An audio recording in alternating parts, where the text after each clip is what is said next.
For me, it doesn't matter what party's in place. It matters that the people are getting what they need. And I've learned to figure out how to find common ground to make sure we're all focused on a common ground and not the things that we have that are not the same and that keep us apart. When I decided to run for mayor, I immediately embraced the nonpartisan nature of the mayor's office here in Oklahoma City. I did not run in a closed partisan primary, and I preached a platform that was, focused on a broad range of priorities.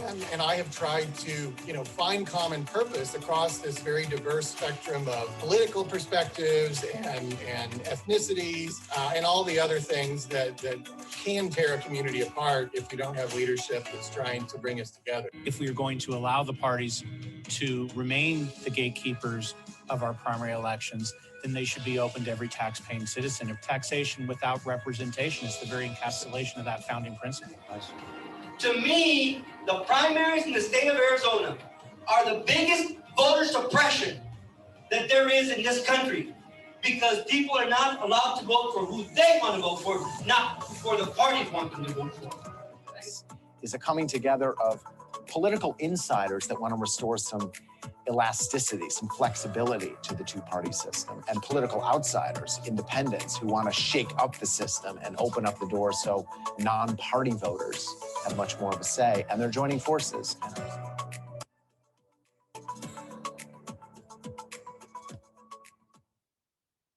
Thank you all so much for joining us as we discuss the next great migration, the rise of independent voters. With us today are the authors of the report, Jeremy Gruber, John Opdycke, as well as Danny Ortega and David Holt, both of whom wrote forwards for that report. All four of them have so much to say about the rise of independent voters and the need for political reform, and so do I. So I'm excited to jump into the conversation and get us kicked off. So my first question goes to John and Jeremy. Honestly, reading the report, the statistics were very staggering. To be very honest, as a person who identifies as an independent, indie voters are growing rapidly in almost every state across the nation. In your view, what's going on and why is this important? Well, when Jeremy and I started working on this report, we wanted to recognize that we're in a climate now in the country where issues of political reform, of polarization, of dysfunction, these are front and center issues. I mean, look at HR 1 in Congress is looking at a sweeping overhaul of the election system. Independents have been ahead of the curve on these questions and on these issues, but have by and large been ignored or dismissed by the political experts. And so we wrote this report. We wanted to help make visible the exodus that's taking place from the political parties and to assert that this exodus is important. You can't reform the political process through a Democratic and Republican Party lens. It just doesn't work. And Mayor Holt put this brilliantly in his foreword to the piece. Independents have been the canary in the coal mine. And it's about time the country listened to what they've been saying. I was telling John the other day, I was reading the speeches of Robert La Follette. He was the former governor of Wisconsin during the progressive era and sort of one of the great champions of a lot of the reforms that came out of the progressive era, including the direct primary. And what I found most interesting about reading his speeches is that he never talked about the solutions. He never talked about reforms. For him, that could be figured out behind closed doors. The lawyers, the legislators, they'll get together, they'll figure it out. For La Follette, the issue was we have to identify the root causes of the problems that are plaguing our political system. If we don't identify the root causes, we are never going to be able to have the right solutions. We're never going to get the public buy-in and public understanding of what's going on. We all understand the problems. This report is about looking at the root, one of the important root causes, and that is this massive change that's going on in the American electorate, where voters are not just aspiring to be independent, they're registering as independent, and they're finding themselves in a complex web of laws and regulations that put them in a second-class status compared to the other citizens in this country. They keep them on the outside of these democratic discussions, and they are causing a lot of the tumult and dysfunction that's resulting in our system as a result. That definitely makes sense. So I live in Maryland, where we're in a closed primary state. And for the first time, I came from Virginia, where it was open primary and I didn't have to register. But coming to Maryland, I had to register as an independent, and I no longer was allowed to participate in the primary. So for me, that was very concerning that that was an actual issue. And then even as we think about how the country is just changing, I know, John, you sent me an email about how the Gallup poll has changed for the first time, whereas 50% of people are saying they identify as independent, 25% were Republican, 25% were Democrat. So it's very interesting that this shift is happening. And particularly for me as a Black woman, I'm seeing a lot of people in my community also say, hey, I'm tired of being tied to a party just by the basis of my race. And I feel like, Danny, I want to throw a question to you. In addition to the Forward, you've been writing a number of editorials in Arizona about the rise of political independence, specifically in the Latino community, especially among the millennials in that group. After the 2020 election, I think a lot of people were surprised that Latinos voted in very unpredictable ways. And it's almost as if though they didn't know 40% of Latinos are independents, right? So what does this trend look like to you? And do you think that people are paying enough attention?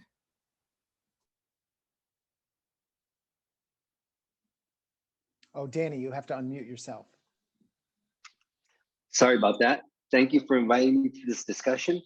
I think it's important, first of all, to start out with the problems facing our political system. Those were the magic words that I heard Jeremy talk about. And that is that in the past, there has always been a tremendous amount of criticism aimed at the Latino community for not turning out in numbers on election day the way other groups do, particularly as it relates to African Americans, quite frankly.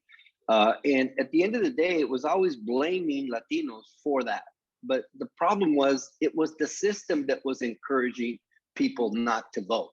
It was the system that didn't encourage participation. In Arizona, we're closed primaries.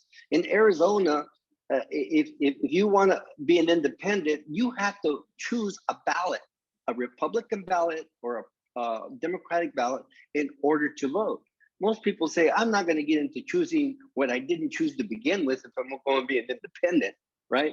That I have to pick between the parties. And so I think these things are the root causes of lack of voter participation, or as I call it, the largest voter suppression that you've ever seen in the state of Arizona. And what's happening is that more Latinos now are not loyal to the Democratic Party. That's been historically true of more marginalized folks in this country, are not loyal to them and are registering independents. But the real problem to the political parties is the number of millennials that are registering as independents. The problem is you can't improve upon voter participation if you don't give people the opportunity to do so.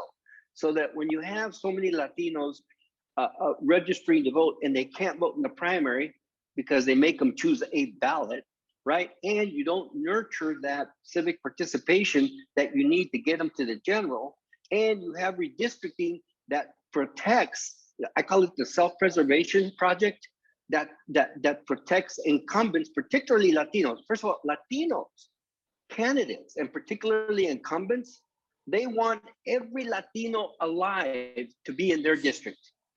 Okay, they don't want to spread the wealth. They don't want to see to it that we can win in areas other than the political reservations that they placed us in. Okay, and so when you have all that, kind of a combination, you don't encourage participation. You don't encourage people to get out to vote, and you don't encourage a culture of voting. So I think it's important for us to recognize that in the Latino community, the loyalty to the Democratic Party is dissipating fast, number one. And number two, the Republicans are kind of helping Democrats because, the things that are coming out of the Republican Party in terms of race in particular, and the revival of racism in a way that I haven't seen it since I was a kid, all right, has helped Democrats, but it still doesn't get people out to vote. At the end of the day, that to me is the important thing, and the fact that millennials will ultimately control the number of voters if we change a system that encourages them to vote. You hit so many different topics that I wish we had an hour on every single topic that you just highlighted, and maybe we will, right? But I think what you said, Danny, that really resonated for me that I want to also bring up is the idea that historical groups or minority groups, right, are now starting to say, hey, I don't want this system or this thing. And specifically in the millennial group, right? And then we're also looking at how Gen Z is starting to talk about this. A lot of Gen Zs are engaged in the civic process even before they're 18, not necessarily voting and things like that, but they're organizing, they're creating Instagram groups, they're doing all this really cool stuff to say, hey, we are independent of these two parties and we want a way forward.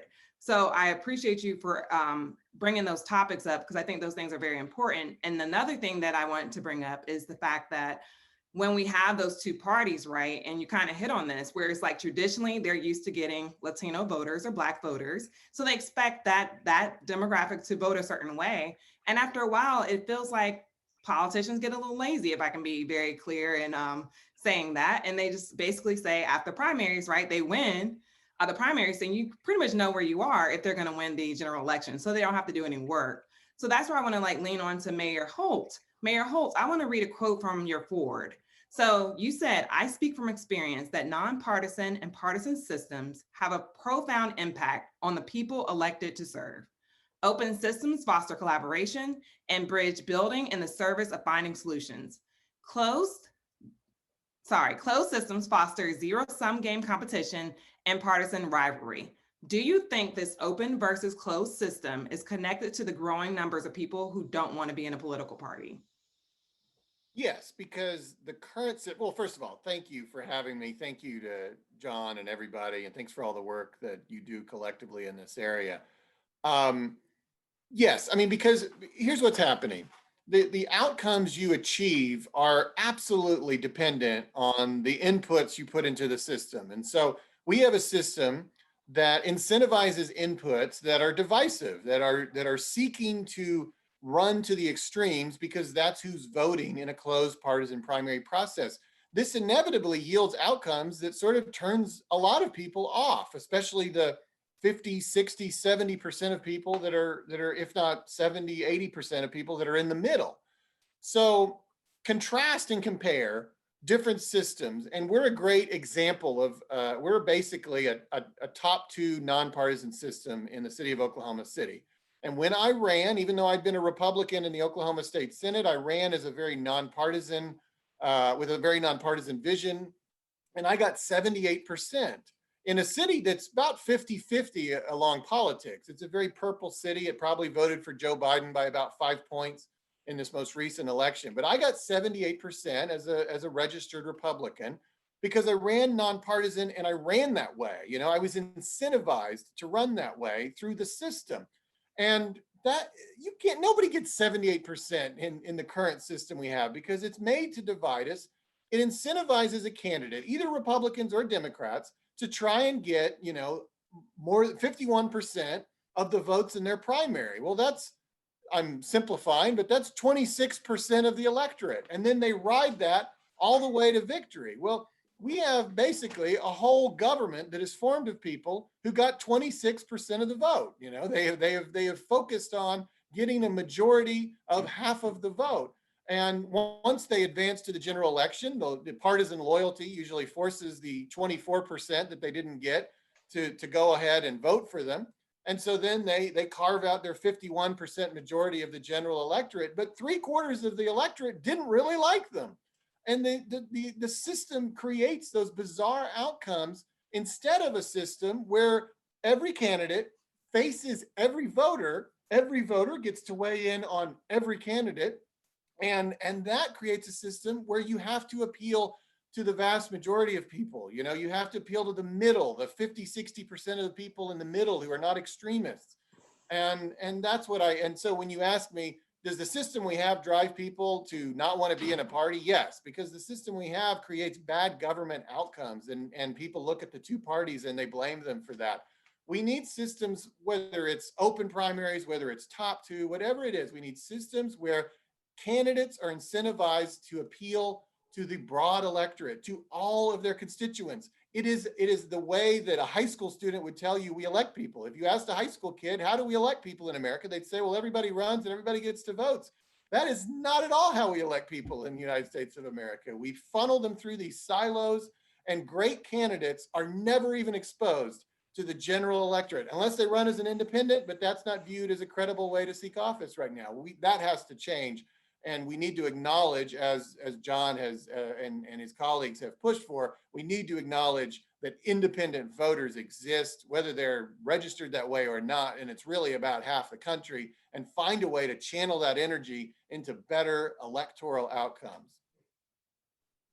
I couldn't agree with you more. And I look at the audience faces and I see the chat like blowing up. So I think people also agree with you. And even as an independent, right, if you are going to run, like you have other obstacles or hurdles that you have to go through. Like when I ran as an independent, I had to get like so many signatures when my Democrat and Republican, the candidates that were running, only had to pay a fine of like, or a fee of $100, and that was it. Like they had the backing of just saying, I'm a part of this party, and that was it. Whereas I had to get 5,000 plus signatures to do the same thing and participate in the electoral process. So I am right there with you, and I completely understand. But then I look at all of you for my next question, and from your individual point of view, what's next? Like, what do we do knowing that all these issues exist, knowing that there are going to be like systems that continue to keep independent voters in a place where we're not able to exercise our vote in a way that we think is fair and free? What can we do as individuals, and the over 200 people who are now listening in on this, right? What can we do as a next step to begin to push this process forward? And I'll start with John. Well, I'm going to give a tiny thing because there's so much work to do around reforming the system, but I'm going to give a little tiny thing, but I think it's very significant, which is that anytime someone tells you that an independent voter is not really an independent, they're a Democratic leaner or a Republican leaner, tell them that they are wrong and they're being disrespectful. I really believe this, that independent voters are saying something by being independent that needs to be respected and related to seriously. And the pollsters, they just say, yeah, you're an independent, but you really vote for Democrats or really vote for Republicans. It's not all about who you vote for. We, the people, have to push back on the pundits and the pollsters and say, you're missing the point. I think John's exactly right. We need to build the narrative around this massive shift in the electorate that's going on, that is not being properly covered. The public doesn't appreciate it. The media doesn't appreciate it. The politicians don't appreciate it, but it's very real, and it's fundamentally contributing to the dysfunction and polarization that we're having right now. When you look at the numbers, and we've been looking at these numbers for a long time, these polling numbers that come out of like Gallup, and those are very persuasive numbers. But when you only talk about independence as aspirational, as voters who view themselves as independent, you're much more able to dismiss them, right? You're much more able to pigeonhole them as leaners. But what I think this report does, that I think is a really important addition to the conversation, is that it maps actual voter registration trends currently and in the future, and finds that independent voters are actually registered voters in half the states in the country right now. They're the largest or second largest group. And if you're looking at the growth rates, they are going to be the largest or second largest group of voters in every state in 10 years. So we have a system that's fundamentally out of whack. Our institutions, our electoral system, our entire political system is not connected to where the voters are. It's from a bygone era when everyone was more or less a Republican or a Democrat. And until we fundamentally understand that the system is out of whack and why, we're not going to be able to move forward with the more specific solutions that a lot of us are working on right now.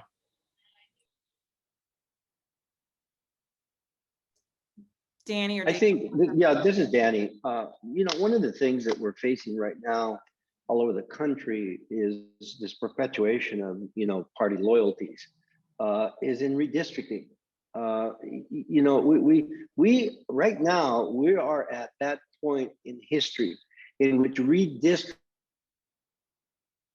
has everything that we're talking about, and that it isn't a party interest, that it's protecting voters' interests.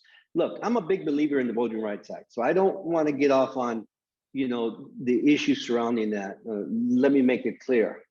On the other hand, it also promotes self-preservation that I talked about earlier in the redistricting process, that not only groups the marginalized communities, the African-American voter, the Latino voter, but it also groups the party, right? So it's kind of like, so you're an independent. Where do you fall into this redistricting, right? If you're an independent, they're not grouping you as a partisan, but they are grouping you as a Latino. There are the challenges that we need to meet. And in all of the states across the country where there are large Latino voters, large numbers of Latino voters, we need to be careful that we're not being pigeonholed, that there's not this vessel that we're going to be put through in order to keep those that we have, because we don't have enough anyway. I don't buy that. It's a matter of creating greater opportunities. Polarization happens because we created it. We created polarization. Independent voters are the answer to fight polarization, because it's not a matter of leaning Democrat, it's not a matter of leaning Republican, it's a matter of independently looking at candidates about which are the best to carry forward the issues that we care about. And until we deal with this, both from a redistricting level, opening primaries, in whichever form your state can handle that, I think are a combination of moving forward. Otherwise, we can keep talking about, opening up primaries, but if the powers to be continue to put us in these little political reservations where we have no choice, it's only half the pie. We got to go for the whole thing.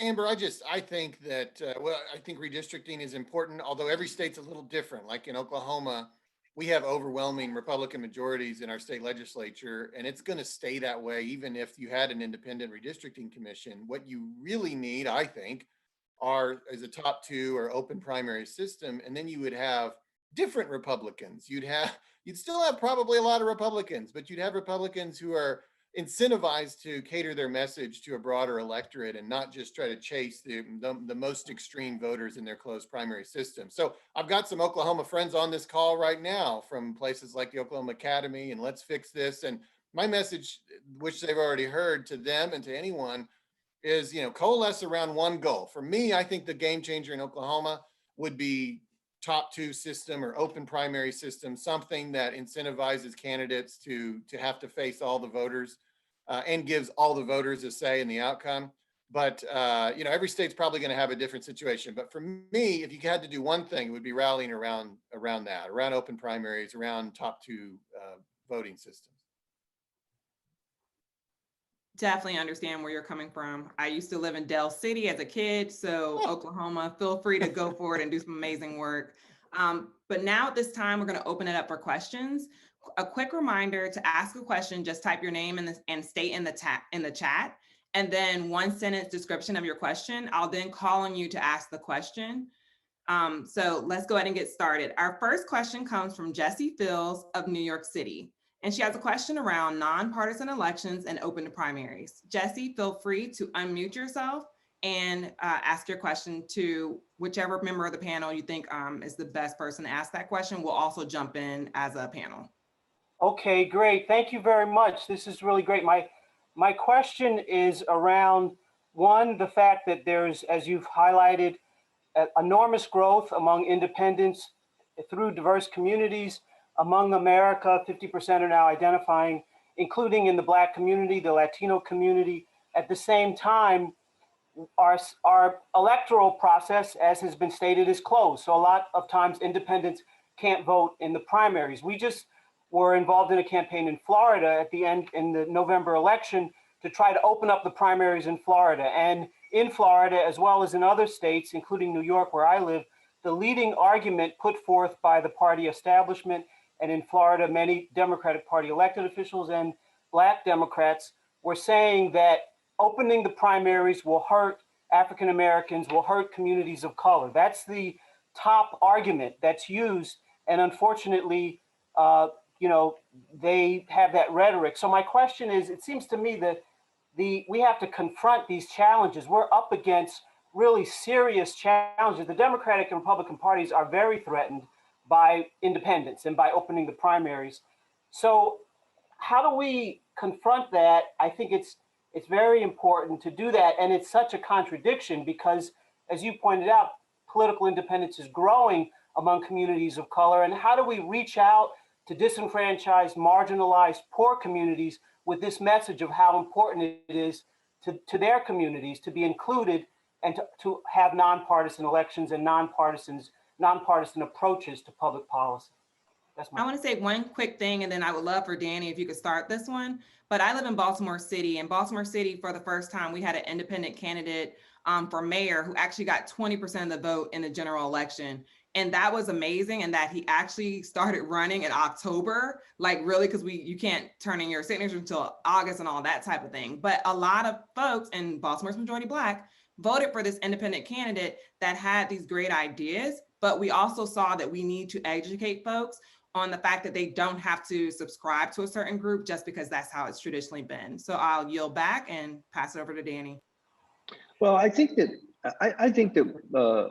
what's going on across this country, particularly as it relates to Latinos, is a good example of the loss of loyalty to party. And that's happening kind of organically. One, because so many people are registering independent and it's okay, but more importantly, because both parties are just not a place where you want to be, and really feel independent, feel like you're making a choice for yourself. So the trend is there. The question is, how do we encourage, okay, these people that are registering independent to vote? How do we get them out in a way where they can express themselves independently when they go to vote? And it just seems to me that it's a matter of a systemic change that goes, like I said previously, redistricting, number one. Number two, opening up primaries. Number three, continuing massive voter registration drives that are not partisan. By the way, we all know that the majority of people who are there registering people to vote are registering for a party, even though in my state it's illegal, right? It's illegal for you to register just Democrats or register just, but you go into the areas where you know you're going to get the most fish, right? to catch, particularly in Latino areas and African-American areas, people go in there believing, well, they're going to register Democrat. And I think we've got to educate folks that they can be independents despite the process that exists now that keeps them from voting in the primaries in an independent way. So look, we got a lot of work, but at the end of the day, I think we don't get away from this leaning Republican or leaning Democrat. Most people say that Latinos are registering independents, but they're really voting Democrats. Well, that's hogwash. They're not voting. It's not that they're voting. They're not voting because that civic participation, that culture of voting has not been instilled from the primary and the redistrict, et cetera, et cetera. So we got to keep reaching out to folks and say to them, we can't create true change, A, if you don't register, B, if you don't vote, and three, if you don't show the parties that there is another group of people here who truly think independent. You know, just to add 2 cents to that, Amber, before you move on, I think what Jesse's saying is a great question. And I think the challenge for the reform community is to get into the Black community. We can't just develop good arguments, and we need to be on the ground in the Black community. And this last year, for example, we were a part of an effort in St. Louis with the Center for Election Science and League of Women Voters and Show Me Integrity. And this was an opportunity to take political innovation into one of the poorest, most devastated, most segregated cities in the United States of America.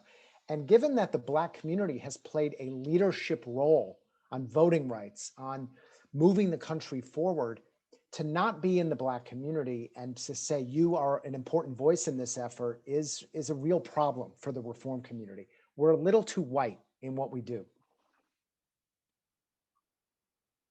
That's definitely fair. And I'm glad you stated that out loud, because that's something we need to talk about, right? Because even our panel, right, we have a little bit of diversity here, but then this needs to go on into the movement, and we need to make sure that that's something that's happening, because you're right, these groups who are historically been fighting for voting rights can help to move this, and they're also tired. They're tired of the same old thing and they need something else, but right now we don't have another option. So I really appreciate you for acknowledging that, and thank you, Jesse, for your question. Question 2 comes from Tom Vernon. I'm not sure where you're from, Tom, but feel free to drop it in the chat. And you have questions about open primaries as well as political parties. Feel free to unmute yourself and ask your question. Those who are defending the party registration system make a point that the parties have been very important to our democracy for at least a century and a half. Are we able now to say, or are we saying that the two parties, the two major parties, are really no longer important to our democracy? I'm happy to jump in on that. I think quite the opposite. I think they are important. I'm a party member myself, but I think the question is what role do the parties have? Should the parties be in a position to be the gatekeepers of our rules, or should they be part of the competition that participates within those rules? And who gets to make those rules? Is it the people, or is it the parties? You know, speaking of voter registration, this goes back to sort of something Danny said earlier about participation. One of the things we do in the report is that we trace the history of voter registration in this country. And that history is a very sordid history. Much of the voter registration policy and law that has developed over the years has been for the purposes of keeping voters out, not for the purposes of creating efficiencies in the system, not for the purposes of combating fraud, but for making it harder to vote. And one of the things one of the recommendations we make in the report, one of the questions we raise is, why are states registering people as members of a party as part of the voter registration process?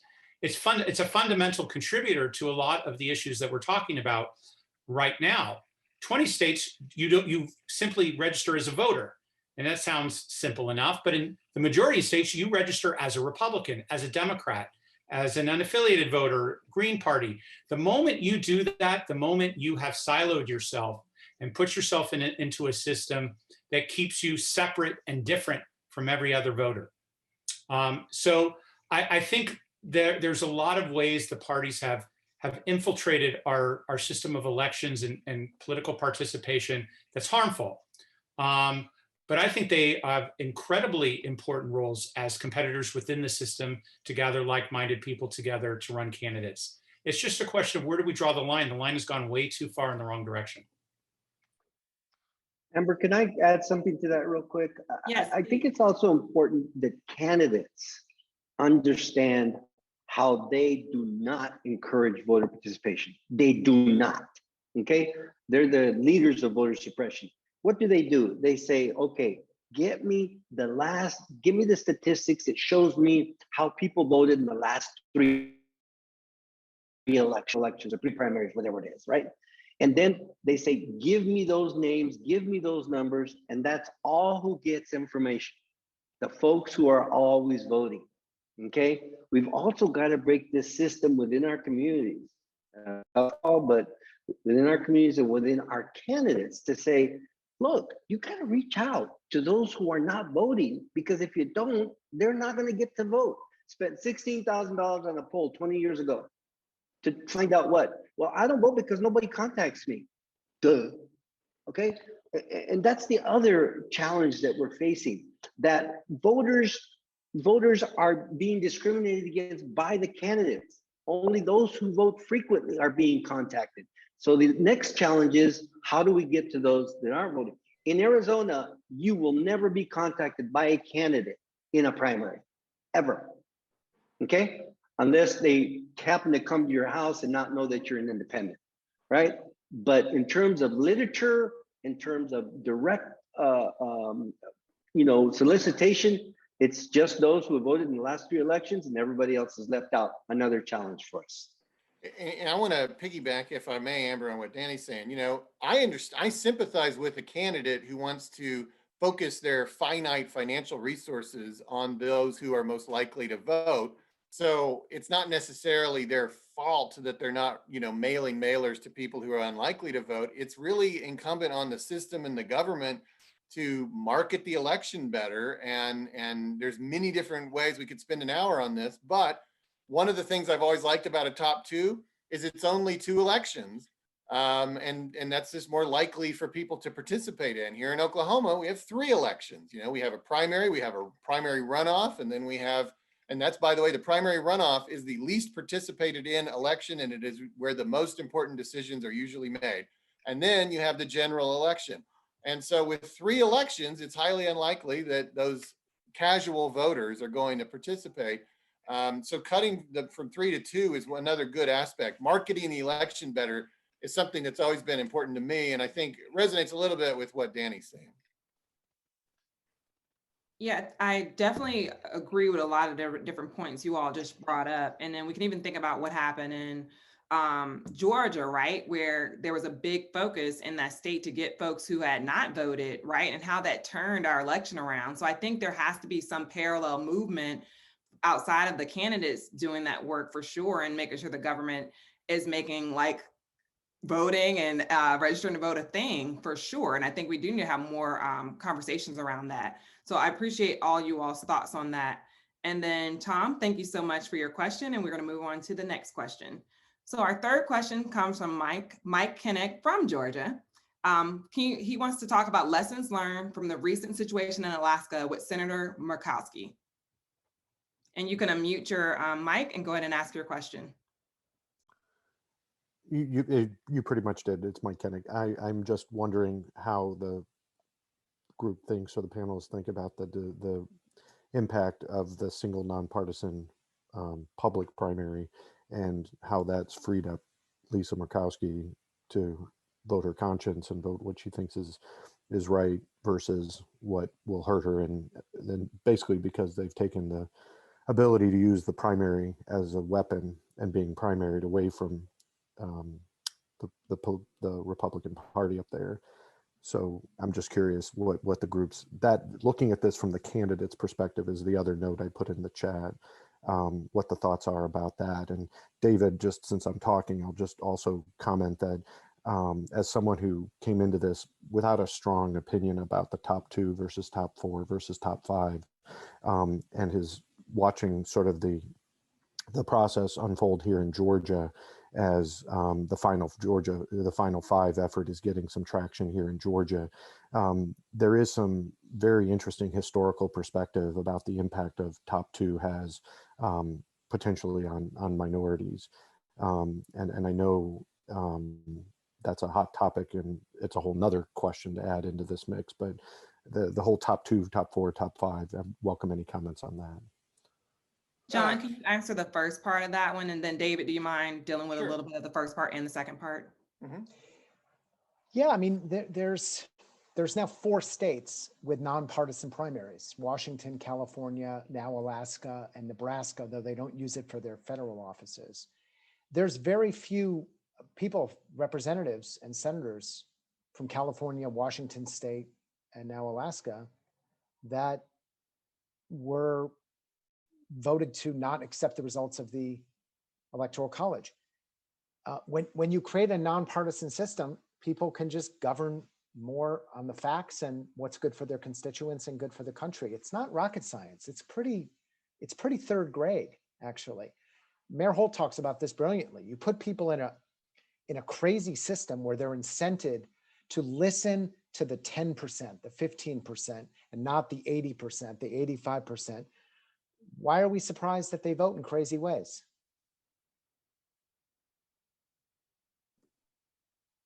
Yeah, and I just echo that. I mean, yeah, the as I said earlier, the way you incentivize candidates changes how they behave as elected officials, or changes who gets elected. But you can be a normal, reasonable person like the vast majority of Americans if you answer electorally to all the normal, reasonable people, and you can kind of shut out the extremists at both ends of the ideological spectrum. But in a closed partisan primary, everything completely shifts, and half the voters are irrelevant, and now you're focused on these other half, and you're trying to figure out how you're going to game that system to get, you know, the majority that you need. It's ridiculous. So the other thing you were asking, I just want a system where every candidate faces those incentives and is put in front of all the voters, and every voter gets to look at every candidate. I mean, I can't tell you how many times you have a Democrat saying, boy, I really liked John Smith in that Republican primary. You know, I would have voted for him, but I never got to even see him. You know, he was kept from me. So when you asked about, you know, top 4, top 5, I am probably agnostic on that. I refer to top 2 because that's what I'm most familiar with, but I just care about a system where every candidate faces every voter and every voter gets to see every candidate. And however many advance out of that is I don't have a strong opinion on, but I just want to get rid of these silos. You know, Alaska's a case in point really about how broken the system is. 58% of Alaskans are registered independent, 58%. And yet Senator Murkowski, who was one of the most widely lauded senators in the history of the state, couldn't win in the primary. She had to win as a write-in in the general election, which just shows how popular she actually was. But those 58% of voters were shut out of the entire process. And so the process was perverting the will of the people and how it was identifying candidates and how and which candidates were moving forward out of the primary system. Now that has been taken care of. Alaska doesn't have that issue, and Senator Murkowski has a lot more freedom to govern for her own values and for the values of her constituents and not for the party platform. You know, it's funny you said, I want to hone in on something. This requires a lot of education with voters. A lot of voters think primaries are almost like March Madness. Like you got to win your first round to get to the big show, you know, and that if you couldn't win the first round, surely you're not a good candidate for the general election, you know. And that's not at all how it works. You know, it's not about a first round, second round. It's not like one contest is harder than the other. It's different types of candidates are going to function better in different types of environments. So you absolutely can have a candidate like Lisa Murkowski, who is wildly popular amongst the entirety of Alaska, but is maybe not so popular in the Republican primary. And that doesn't mean that one is not a superior performance to the other. They're just different groups of people. And so we also have to help people with that. I've often heard people say, well, John Smith couldn't even get out of the Republican primary. So what kind of a general election candidate could he possibly be? Well, probably a really good one. You just didn't give him that chance to see the full electorate. I'm with you on that. Like, I understand there may be some, and thank you, Mike, for bringing that up around, there may be some disparities that are caused by these different processes. But I think what Mayor Holt said was just giving access to folks so they can have the conversation, they can come to the table, so then the voters can actually truly vote and we can know who the true winner is, right? I agree, we shouldn't have candidates who are winning with 26% of the vote. Like, that doesn't make sense. And the March Madness was perfect on time for us running into March next week. So I really appreciate you for calling that out, because I didn't think about it until you said it. And I'm like, yeah, we do kind of do it that way. And that's not how the election process should work at all. So thank you for that. And thank you, Mike, for your question. Our next question comes from Kathy Stewart in New York. She has a question around polarization for Danny. Feel free to unmute yourself and ask your question. Thanks so much. And thanks to everybody. This is such a great conversation. I wanted to pick up on something you spoke about, Danny, about how polarized we are and how you see independence as the answer to that. And that's something that I've thought a lot about. Obviously, at 50% of Americans who consider ourselves independent, we are diverse, we cut across all communities. Among millennials, it's growing, among the African-American community, Latino community. And so I wanted to ask all our panelists, but especially you, Danny, to say more about how you see that culturally and politically. And I know that there's been some really interesting work done at the Morrison Institute that kind of tries to probe that issue and how independence can play a bridge building role, because we just tend to be less partisan, right? But to the panel and Danny. Well, first of all, let's, can you guys hear me? First of all, let's talk about the progress that we have been making, okay? I mean, Arizona's made progress after this last election. 10,000 Republicans will just register as independents. Now, to me, that's a big victory, right? And And this is happening everywhere in the country, not just Arizona, but Arizona in particular is important because, you know, it's been a red state and now it's purple. And, you know, then of course you want the Democrats to turn to blue. I want it to stay purple, right? And so we're dealing with this a cultural norm where, look, in Arizona, if you ran for the legislature and you talked to voters, you would believe that there was only one election. You guys are talking about 2 or 3 elections. Voters would believe there was only one election. 90% of the legislature is elected in the primary. So how can you encourage people to get out to vote in the general if with regard to the legislature, if it's already decided? Redistricting number 1, voting patterns number 2, candidates only catering financially or partisan, you know, on certain people. At the end of the day, I think that progress is being made into our culture, okay, of you know, being funneled, you know, through this tunnel of partisanship in a way, and I'll repeat what I said, that only independence, right, can help us break away from it. And independence must look very seriously at making changes, lots of changes. The first one is already been mentioned several times. Let's get a system that encourages voting. And that has to be a top 2 or whatever you want to call it, right? But a system that allows primaries to send 2 candidates forward. In Arizona, it only sends 1. Even though you may have a Democrat and a Republican, the Republicans already won, or the Democrats already won, and nobody really cares. So you really need a system that makes general elections competitive, especially at a local level, and forces candidates to reach out to everyone, not just Democrats, not just Republicans, but independents included. And so I think that progress is being made. It's slow. I learned this 45 years ago, you know, that things don't happen overnight. But I think we're making great progress, and it's a cultural issue as much as a political issue. I mean, all of us are kind of believe that we're independent, and then we're leaning and realize, no. You know, you got to keep true to the cause here. And so I think internally, all of us have some what they say is the road to recovery is admitting to yourself what went wrong or what you are addicted to or not. And I think we have a problem with addiction in this country, partisanship addiction. And it's going to take a while and some therapy to get to where we need to go, but it's happening. Well, we also, we don't just have an addiction problem, we have a pusher problem. And honestly, if you look at the culture of political campaigns, by and large, with some exceptions, it's based on demonizing the other. That's how you get your votes, is by saying, if that other guy gets elected, if those people come to power, you know, they're going to eat your children and your whole world's going to fall apart. And I think culturally, independents are the voters who've said, I don't buy it. I just don't buy the way that you tell me that my neighbor, who might vote differently than me, is fundamentally my enemy.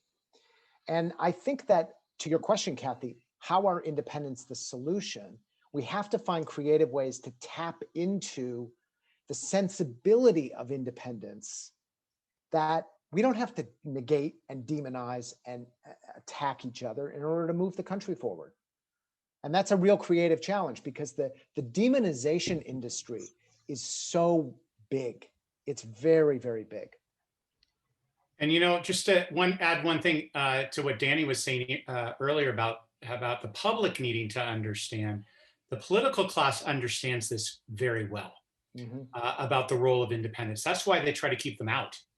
We're working in Utah right now, where the Utah Republican Party is trying to push through a massive change in voter re-registration rules to keep independent voters. It's a closed primary, but independents regularly re-register into the Republican Party because that's the only primary that matters in the state of Utah. They regularly re-register right before a primary in order to participate. They want to change the rules and keep those voters out. They know it's going to lead to the party losing members, but they don't care. This is about power. This is about consolidating their power. And they know that unaffiliated voters are unpredictable, that they don't follow the party line, And they don't like that. And keeping them out, keeping them at arm's length, they're happy to make that compromise if it means consolidating their control. Again, you all said so many powerful statements. And I think that we have to get to the point where we truly understand, one, we do have to say, I have a problem. Even though I say I'm an independent, I do lean a certain way. We do have to really acknowledge that and say, if we are independents, let's fully push for the system and fully move it forward. And then we're almost to our last question, but our second to last question is from Steve Barrett. If I said your name wrong, I apologize, from New Jersey. You want to talk about politicians reforming the system? Please unmute yourself and ask your question. And thank you, Kathy, for your question. Hi, and thanks for the opportunity to ask my question. We're in New Jersey, very jealous of California and Alaska and Washington, which have these citizen ballot initiatives that bind the legislature to act, but we don't have that luxury. So how do we convince party politicians to reform a system in which they are thriving? Is there some magic dust, or how do we do that? I'd just like to hear various opinions, because we're engaged in that struggle. Well, let me give it a shot. It almost feels hopeless in Arizona, but let me deal with that. At the end of the day, I think Arizona has one of the best initiative processes around, and though the legislature meddles with it from year to year to make it tougher and tougher, I don't think we're going to get politicians to change on their own. I think it's going to take the voters to change the system. Politicians are nothing more than self-preservation at best when it comes to elections. And not to say that they don't do good things, not to say they're good people, but self-preservation is much too important. And I really think that the initiative process in Arizona is the only way to change this. Politicians are not going to change. I mean, redistricting is a perfect example. They're all just, lobbying and doing everything in their power to end up with the voters that they want in the districts that they're going to run in. Then if you have an initiative process like we do in Arizona, that's the way to go. Unfortunately, they've put some more roadblocks in the way of making it work, but it's still doable. Yeah, I agree. It's initiative process. That's what I say in Oklahoma. There's no way that the people who are a product of this system are going to vote to dramatically change it. So to happen in Oklahoma and probably in most places, I would say it has to be a citizen initiative. Well, here's a word of hope for those of you living in a state like New Jersey where you don't have INR. We're working on a campaign right now with Caitlin LaCase, who's on the call today, in Maine, to pass a semi-open primaries bill. And we're actually reasonably optimistic that we have a chance here to do this. Why? Because people like Joe Pickering have been writing letters to the editor and op-eds for a decade. They've spoken at the Rotary clubs, they've gone to the meetings, they've reached out, they've built a base of support. It's not as fast as I'd like it. I wish we had INR in every state. But there is these opportunities in legislative states to go to ground. And it's not glamorous, and it's not sexy, and it's not quick.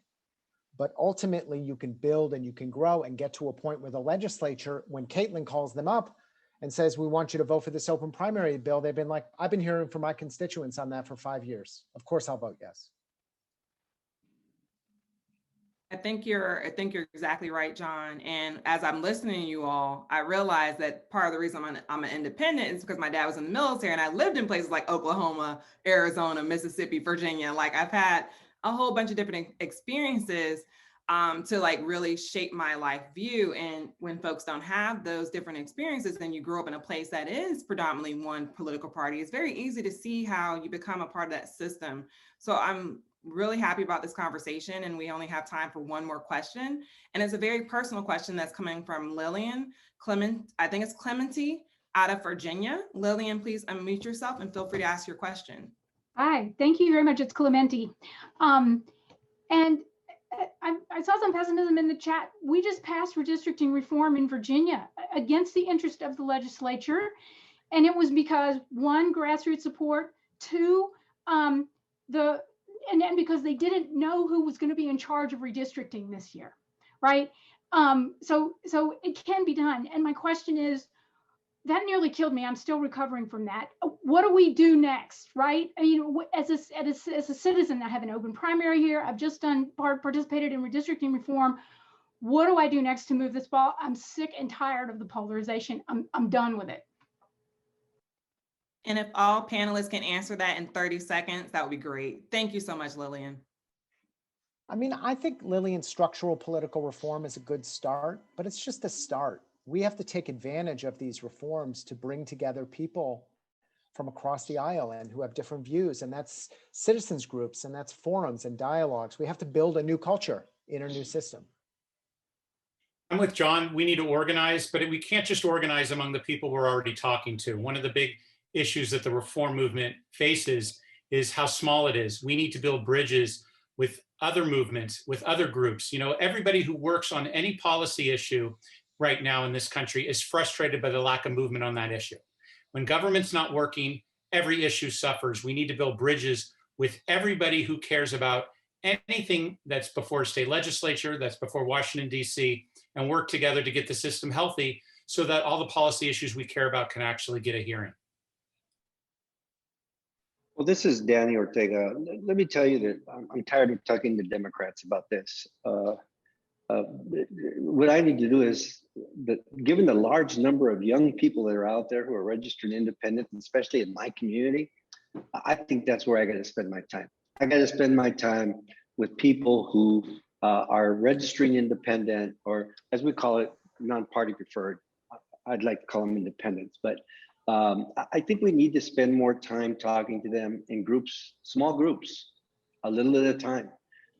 It's the basics of organizing at its best to begin to bring them together, because nobody has called a meeting of folks who are independents to talk about where do we go from here, okay? And I think we just need to be more creative. All of us know how to organize, come on, all right? And be more creative in talking to those folks and stop wasting our time with the partisans, you know, who believe you're a sellout because you're not promoting a party.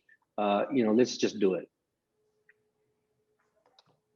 I don't know enough about Virginia to tell you what to do next, although I did read just yesterday the Virginia Republican Party is conducting an entire nominating process by having people drive to Liberty University, right? So that's probably not a good way to nominate candidates in a closed primary system. But I would just say to you and to everybody, you know, it's focusing people on these process structural issues. It sounds kind of boring at first.